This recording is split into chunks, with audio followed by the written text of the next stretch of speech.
Kita akan membahas tentang keutamaan memberi makan. Jadi kenapa para kiai, para habaib, ya, para ulama tempo dulu sampai sekarang itu suka memberi makan. Kekuatan mau mentraktir makan orang lain, ya, ngasih makan orang lain. Apa itu kekuatannya? Seperti apa manfaatnya? Ya. Dan nilainya seperti apa? Maka kita langsung bertanya kepada Nabi Muhammad SAW. Kita langsung bertanya kepada baginda Muhammad Sallallahu Alaihi Wasallam. Kita masih ingat ketika baginda Muhammad SAW itu berangkat dari Mekah ke Madinah, hijrah sampai di Madinah, instruksi Nabi Muhammad SAW kepada para sahabat sangat jelas. Ayuhan nas, ya, hei umat manusia, berikan ucapan salam, at'imu ta'am, kasih makan orang, ya. Kemudian sholat malam, waktu manusia terlelap dalam tidur, engkau akan masuk surga dengan iringan ucapan salam, selamat, selamat, selamat. Tapi syaratnya itu, afsus salam, at'imu ta'am, sholli billail wa nasniyam, tadkhul jannah bis salam. Tebarkan ucapan salam, kasih makan orang, malam kamu sholat malam, orang lelap dalam tidur, masuk surga dengan iringan ucapan salam. Syaratnya ada memberikan salam, kemudian ngasih makan, memberi makan. Siapa yang dikasih makan, sama dengan orang ngasih salam. Ngasih salam itu kenal nggak kenal dikasih salam, kan begitu. Maka untuk urusan makan nggak ada urusannya dengan kaya dan miskin. Orang lapar pokoknya. Ngasih makan orang yang lapar. Alhamdulillah. Ngasih makan itu orang kaya ya dikasih makan, orang miskin ya dikasih makan. Yang penting orang lapar. Ya orang lapar. Jangan nanti mau ngasih makan, kemudian dicek statusnya dulu. Wah maaf ya, Bapak saya lihat kaya jadi dilarang makan. Jadi masuk pengajian bagi-bagi nasi dicek dulu. Kamu miskin layak dapat makanan. Kamu kaya, oh nggak bisa. Ini repot ini. Yang ada justru diskriminasi nanti. Ya menimbulkan sesuatu yang tidak baik. Nabi SAW mengajarkan kasih makan pada semua orang. Ajak semua orang. Ya nanti kalau dia kenyang kan ngomong makasih saya masih kenyang gitu. Yang lapar kan senang. Wah, alhamdulillah rezeki ini. Nah, ada rahasia yang besar dalam memberi makan itu. Ya, ada rahasia yang besar. Makanya para ulama itu senang kalau di majelisnya ada sesuatu yang diincipi. Nabi Muhammad SAW mengatakan yang artinya tidaklah dua muslim bertemu ya kemudian berpisah sebelum mencicipi sesuatu. Jadi kalau ada dua umat Nabi Muhammad SAW bertemu, jangan pisah sebelum mencicipi sesuatu. Ya minimal air. Ya minimal air. Kalau ada yang lebih dari air lebih bagus. Ada air, ada kopi, ada roti, ada nasi. Wah, itu Masya Allah. Ya, apalagi ada amplop. Wah, itu lebih lagi itu ya. Ada air, ada kopi, ya, ada nasi, terus ada apa? Amplop. Isinya nggak ada loh ya, amplop aja ya. Udah seneng, Masya Allah, diamplopi sama takmir masjidnya. Itu idkhalus surur. Menyenangkan. Jadi torikohnya para habaib, torikohnya para kiai, torikohnya para guru, para ulama adalah memberikan senang kepada setiap orang. Biar orang ini hidup dengan senang. Kemudian dikatakan juga waruwiya an Abi Hurairah radhiyallahu anhu anna Rasulullah SAW qala innallaha azza wa jalla la yudkhilu biluqmatil khubus wa qabsati tamar wa mithlih mimma yanfa'ul miskin thalathatan al-jannah al-amir bih wa zawjah al-muslihah lah wal khadim alladhi yunawilul miskin wa qala Rasulullah SAW alhamdulillahilladzi lam yansa khadamana rawahu Tabrani fil awsat wal hakim wa taqaddam al-qabsa bi fathil qaf wa dhammiha wa bisad al-muhmalah ya ma yatanawahul akhid bi ru'usi asabi'ih ats-tsalath. Dikatakan oleh Sayyidina Abu Hurairah radhiyallahu anhu bahwasanya baginda Muhammad sallallahu alaihi wasallam bersabda, sesungguhnya Allah azza wajal pasti ya sungguh Allah akan memasukkan ke dalam surga 3 kelompok manusia karena mau memberikan makan kepada orang miskin, yang manfaat untuk orang miskin, walaupun makanan itu hanya bilukmatil khubus, sesuap atau secuil roti, wa qabsatit tamr, kemudian korma yang bisa dipegang dengan 3 jari, artinya cuma sebutir korma, dan sejenisnya. Sedikit makan yang sudah dimasukkan ke mulut itu bisa menyebabkan 3 kelompok manusia ini dimasukkan surga oleh Allah Subhanahu wa taala. Yang pertama, al-amir bih, yang nyuruh memberi makan. Jadi misalnya, tolong tuh serahkan nasinya kepada fulan tuh, yang nyuruh atau yang ngasih, yaitu masuk surga. Kemudian yang kedua, wazauja al-muslihalah, yang masak, istri yang masakkan. Jadi kalau suaminya bagi-bagi, yang masakkan istrinya, nah ini istrinya masuk surga nih, Masya Allah.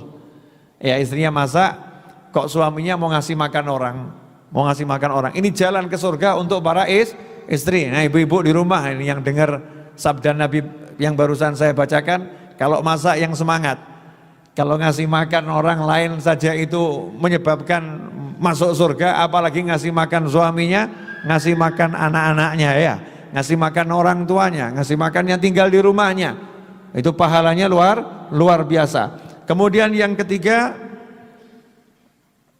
dan pembantu, ya, wal khadim alladzi yunawilul miskin, ya, pembantu yang membantu memberikan makanan ini kepada orang-orang miskin. Ada 3 kelompok manusia yang akan masuk surga gara-gara ngasih makan. Yang pertama siapa tadi? Yang nyuruh, ya. Yang kedua siapa? Yang masak. Ketiga siapa? Pembantu yang bantu bagi.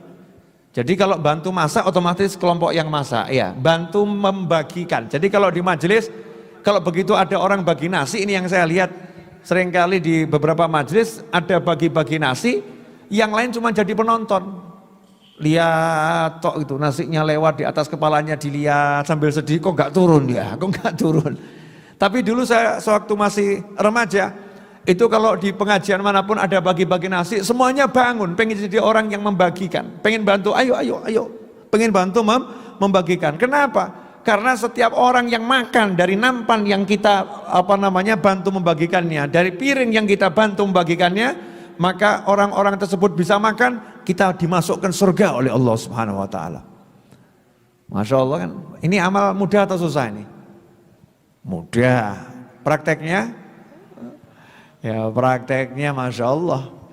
Tiap Jumat malam Sabtu itu di Majelis Ar-Raudhah saya melihat gitu ya, ini kok pada kurang semangat untuk bangun bagi, ya. Pada kurang semangat untuk bangun bagi ini. Teman-teman saya itu semangatnya dibagiin gitu ya. Terima bagian dan makan, sehingga pahala yang terbesar yang dapat yang nyuruh. Siapa yang nyuruh? Pak Novel. Ya.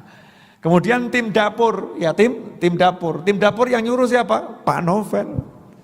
Ya, kemudian relawan yang nyuruh siapa? Pak Novel. Tapi Pak Novel ini bisa masak karena ada biaya. Lah biaya yang ngasih siapa?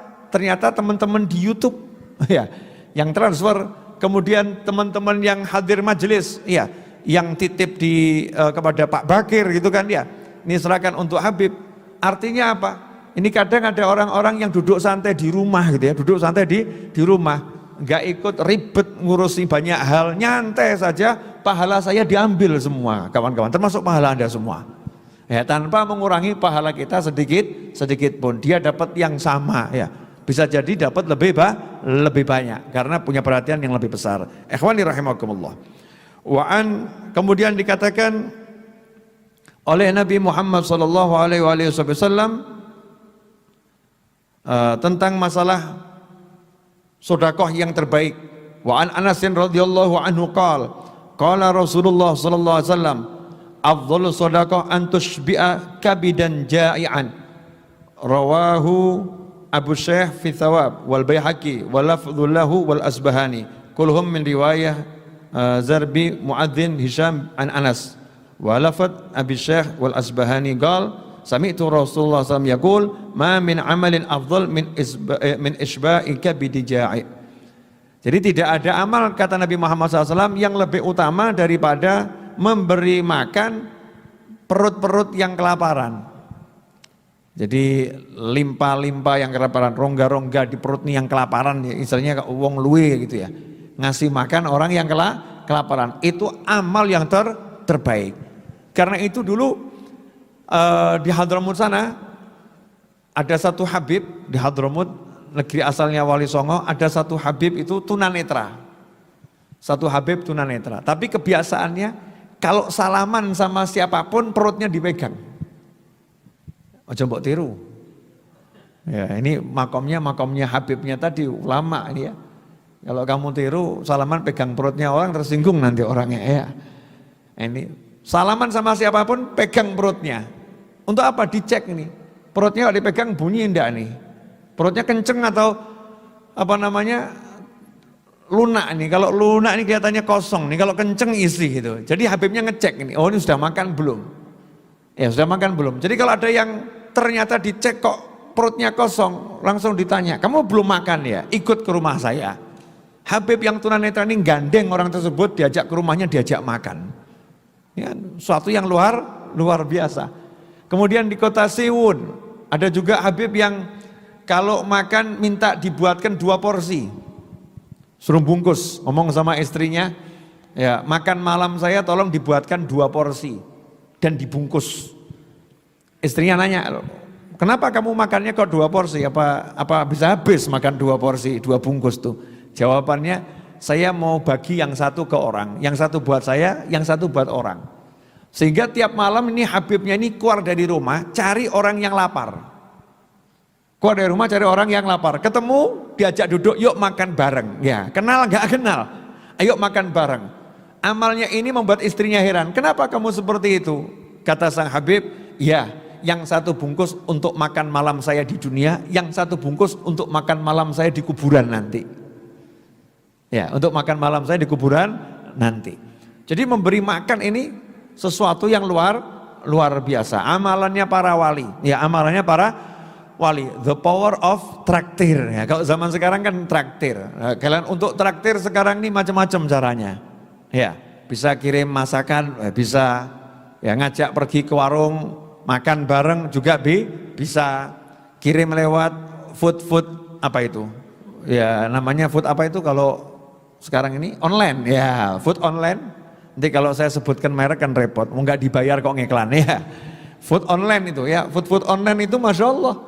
Kita bisa orangnya di rumah tiba-tiba datang kiriman, martabak, dari mana? Saya lihat kamu tuh wajah-wajah kelaparan itu ya. Nah, ini saya kirim martabak, seneng gitu. Satu rumah makan martabak, bahkan sampai ke tetangganya. Siapa yang ngirim? Temennya, yang ngirim temennya, ngasih makan. Makanya dikatakan oleh para ulama terdahulu, kami titipkan rahasia ilmu kami di makanan kami. Rahasia ilmunya ada di makanannya. Jadi keberkahan ilmunya ada di makannya. Jadi kalau duduk makan bareng orang-orang soleh itu dinikmati. Imam Syafi'i ketika di rumahnya Imam Ahmad bin Hanbal radhiyallahu anhu, Imam Ahmad bin Hanbal itu muridnya Imam Syafi'i. Imam Syafi'i itu gurunya. Tapi kalau di rumahnya Imam Ahmad bin Hanbal, Imam Syafi'i makannya banyak. Ya makannya banyak. Maka beliau ditanya, wahai guru, kata yang lain ya, Imam Syafi'i, kenapa kok makannya banyak? Jawabannya, saya ini punya penyakit banyak. Saya punya penyakit banyak. Ahmad bin Hanbal ini makanannya halal. Jadi saya sengaja makan banyak ini, kalau makan halal itu jadi obat. Ya makan halal jadi obat. Saya pengen sehat dengan makan makanannya Imam Ahmad bin Hanbal. Inilah yang disabdakan oleh Nabi Muhammad SAW. Janganlah kamu makan kecuali di rumahnya orang yang bertakwa, dan jangan makan makananmu kecuali orang yang bertakwa. Maksudnya apa? Kalau kita makan di tempatnya orang soleh, makan bersama orang soleh, itu anugerah. Karena orang soleh kalau makan milih halal enggak gitu. Ya, kemudian makanannya diniati macam-macam. Ini untuk biar bisa sholat malam, ini biar bisa rajin ibadah dan lain sebagainya. Dan kalau kamu punya makanan, kalau kamu mau bagi, cari orang yang soleh. Ya, cari orang yang soleh, orang lapar dan soleh. Kenapa? Karena kalau orang soleh makan, itu jadinya untuk taat, jadinya untuk sholat, jadinya untuk zikir. Ya jadinya untuk baca Al-Quran. Sehingga semua tenaga yang dihasilkan dari makanan yang kita berikan, kemudian digunakan untuk ibadah, kita dapat pahalanya. Gara-gara apa itu? Mau ngasih makan orang-orang yang soleh. Ikhwani rahimakumullah. Kemudian dikatakan oleh Nabi Muhammad SAW dalam hadis yang diriwayatkan oleh Imam Tabrani dan juga Imam Hakim dan Baihaqi dari Sayyidina Abdullah bin Amrin radhiyallahu anhuma qala Rasulullah sallallahu alaihi wasallam man at'ama akhahu hatta yushbi'ahu wa saqahu minal ma' hatta yurwiyahu ba'adahu Allahu minan nari sab'a khanadik ma baina kulli khandaqain masirah 500 am. Masyaallah. Ini kadang hadis-hadis yang begini ini orang kok enggak mau ngamalin ya. Padahal ini ngamalkannya ya mudah, pahalanya ya besar. Jadi dikatakan oleh Nabi Muhammad SAW, tidaklah seseorang memberi saudaranya makan sampai dia kenyang dan memberinya minum sampai rasa hausnya, dahaganya terhapuskan, melainkan Allah akan menjauhkan dia dari api neraka sejauh 7 parit ya, sejauh 7 parit, 7 galian parit gitu. Nah, satu galiannya ini antara satu tepi ke tepi yang lain, sabda Nabi Muhammad SAW, jaraknya adalah jarak perjalanan 500 am, 500 tahun. Jadi kalau 7, 3.500 tahun, artinya jauh dari neraka. Itu baru sekali loh ya. Sekali ngasih makan sampai kenyang, sekali ngasih minum sampai hausnya hapus, 3.500 dia dijauhkan, 3.500 tahun dia dijauhkan dari api neraka. Karena kalau jauh dari neraka berarti dekat dengan surga. Ya dekat dengan surga. Lah kalau ngasih makannya 1.000 orang, makanya Majelis Ar-Raudhah itu tiap Jumat malam Sabtu semangat pengen ngasih makan orang. Kenapa? Kita takut loh sama neraka ya. Kita takut sama neraka, kita pengen masuk surga. Sekali kita ngasih makan 1 orang, dapatnya seperti itu. Jadi kalau ada 1.000 orang, tinggal 3.500 dikali 1.000, berapa itu? 3,5 juta tahun. Masya Allah. Sekali pengajian tersingkirkan dari neraka 3,5 juta tahun. Itu kalau cuman sekali ngasih makannya. Apalagi alhamdulillah kita roti juga dapat, itu kan ya, kenyang. Nah, jalan pengajian lapar lagi, pulang kasih makan lagi. Berarti sekali majelis itu 7 juta tahun. Jaraknya kita dijauhkan dari api neraka. Itu buat yang mau ngasih makan. Kalau yang model rodok leda-lede ya, males gitu, nggak mau bantu yang di dapur, nggak mau bantu bagi-bagi, ya dapatnya ya dapat, tapi ya dapat gitu ya, kurang akeh. Allah ngasih ya sesuai dengan semangatnya, ya sesuai dengan niatnya, sesuai dengan kesungguhannya. Satu hadis lagi yang disampaikan oleh Nabi Muhammad sallallahu alaihi wasallam, wa an Abi Hurairah radhiyallahu anhu aidan qala Rasulullah sallallahu alaihi wasallam, man asbaha minkumul yawma sha'iman faqala Abu Bakr radhiyallahu anhu ana faqala man at'ama minkumul yawma miskinan faqala Abu Bakr ana qala man tabi'a minkumul yawma janazatan qala Abu Bakr ana faqala man 'ada minkumul yawma maridan qala Abu Bakr ana faqala Rasulullah sallallahu alaihi wasallam majtama'at hadhil khisal qattu fi rajulin illa dakhala al-jannah rawahu Ibnu Khuzaimah fi sahihih. Wa ruwiya an Umar bin Khattab radhiyallahu anhu qala su'ila Rasulullah sallallahu alaihi wasallam ayyul a'mali afdal qala idkhaluka as-surur ala mu'min asba'ta jaw'atah aw kasauta awratah aw qadaita lahu hajatan rawahu Tabrani fil Awsat wa rawahu Abu Syekh fi Thawab min hadits Ibnu Umar bin Nahwih. Ya, ini 2 hadis sebagai penutup. Yang pertama, suatu ketika Nabi Muhammad SAW bertanya kepada sejumlah sahabat, siapa yang pagi hari ini puasa? Maka Sayyidina Abu Bakar As-Siddiq radhiyallahu anhu yang hadir satu menjawab, ana, saya ya Rasulullah. Kemudian Rasul nanya lagi, siapa yang pagi hari ini sudah ngasih makan orang miskin yang memang nggak mampu untuk beli makanan, ya nggak punya makanan. Siapa yang udah ngasih makan orang miskin? Anak saya ya Rasulullah. Kemudian Rasul nanya lagi, siapa hari ini yang melayat satu jenazah? Sayyidina Abu Bakar menjawab, saya ya Rasulullah. Kemudian Nabi bersabda SAW, siapa yang hari ini menjenguk orang sakit? Sayyidina Abu Bakar menjawab, saya ya Rasulullah. Maka Rasul bersabda, tidaklah berkumpul ya 4 amal tersebut. Yang pertama tadi puasa, ngasih makan orang, kemudian melayat jenazah, yang keempat menjenguk orang sakit. Tidaklah 4 hal ini ada dalam diri seseorang, maka melainkan orang itu masuk ke dalam surganya Allah Subhanahu wa ta'ala. Nah, dalam hadis yang lain Nabi bersabda SAW, ketika beliau ditanya amal apa yang paling utama, maka beliau menjawab, engkau meletakkan rasa bahagia dalam hati seorang mukmin, menyenangkan seorang mukmin, membahagiakan seorang mukmin. Di antara caranya apa? Asba'ta jau'atah. Kalau dia lapar, kamu buat dia kenyang.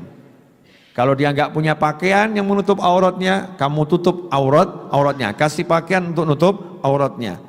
Dan kalau dia punya hajat, kamu wujudkan hajatnya. Misalnya temannya kok pengen nasi goreng, wah ini makan nasi goreng enak ini ya. Siapa yang jual nasi goreng itu ya? Yang dengar ini diem saja, tapi keluar. Tidak lama kemudian datang, nih nasi goreng buat kamu, mewujudkan hajat, dan hajatnya kebetulan kok makan. Wah itu ganjarannya luar biasa, apalagi mewujudkan hajatnya guru. Nah, kadang-kadang murid-murid ini kalau disuruh sama gurunya, Masya Allah, ngongkon gak entek-entek, ngongkon. Ini guru gimana nyuruh terus ya. Padahal gurunya misalnya punya hajat, ada tamunya butuh makan. Gurunya bilang, tolong berikan martabak. Baru keluar, tolong berikan ayam goreng. Baru keluar, tolong berikan sate ayam. Ini mewujudkan hajat gurunya untuk memenuhi kebutuhan tamu-tamunya. Misalnya seperti itu. Ini yang mewujudkan hajat orang lain saja, pahalanya luar biasa. Amal yang terbaik, apalagi hajat gurunya. Dikatakan siapa wujudkan hajat seorang mukmin, Allah wujudkan hajatnya. 70 hajatnya diwujudkan. Dunia akhirat terwujud. Misalnya Mas Suroto punya hajat pengen nikah gitu kan. Wah, pengen enggak Mas Suroto? Hah? Kebelet, Masya Allah. Mas Suroto katanya tahun ini pengen nikah, amin. Insya Allah. Mudah-mudahan calonnya mendengar dan melihat. Ya. Tapi calonnya banyak kelihatannya. Siapa yang mau diterima, gitu Mas Suroto. Oh cuman 1 ya, Alhamdulillah. Sudah sadar saudara-saudara. Alhamdulillah Mas Suroto calonnya 1, mudah-mudahan segera kabul dan bisa menikah. Ini saya dalam rangka mewujudkan hajatnya Mas Suroto, menyampaikan kepada calonnya agar segera mau dinikah sama Mas Suroto. Ini kalau saya wujudkan hajatnya Mas Suroto, kemudian beliau menikah, Masya Allah, hajat-hajat saya diwujudkan sama Allah Subhanahu Wa Taala. Ya hajatnya diwujudkan. Mungkin ada yang hajatnya pengen beli baju, ya hajatnya beli baju, ternyata duitnya nggak cukup. Lah kok temennya tahu ini mau beli baju di toko itu duitnya nggak cukup, berangkatlah ke toko itu, dibayar, dibeli, ya kemudian dikirimkan ke rumah temannya. Kaget, apa ini? Kamu katanya pengen baju. Masya Allah, mewujudkan hajat nih. Baju ini kan bagian dari kemuliaan seorang mukmin. Maka yang membelikan baju tadi amal yang terbaik, mewujudkan hajat orang lain, hajat yang halal tentunya ya, hajat yang halal. Tapi jangan berikan baju yang buka-buka aurat. Wah itu kelihatannya kok si mbak itu hajatnya pengen punya baju rok mini. Saya akan wujudkan hajatnya. Ya, kecuali kalau itu kakak membelikan adik untuk dipakai di dalam kamar ya wallahu a'lam ya. Tapi kalau dipakai untuk buka aurat di jalanan kan ya nanti ikut andil produksi dosa kan ya, naudzubillah min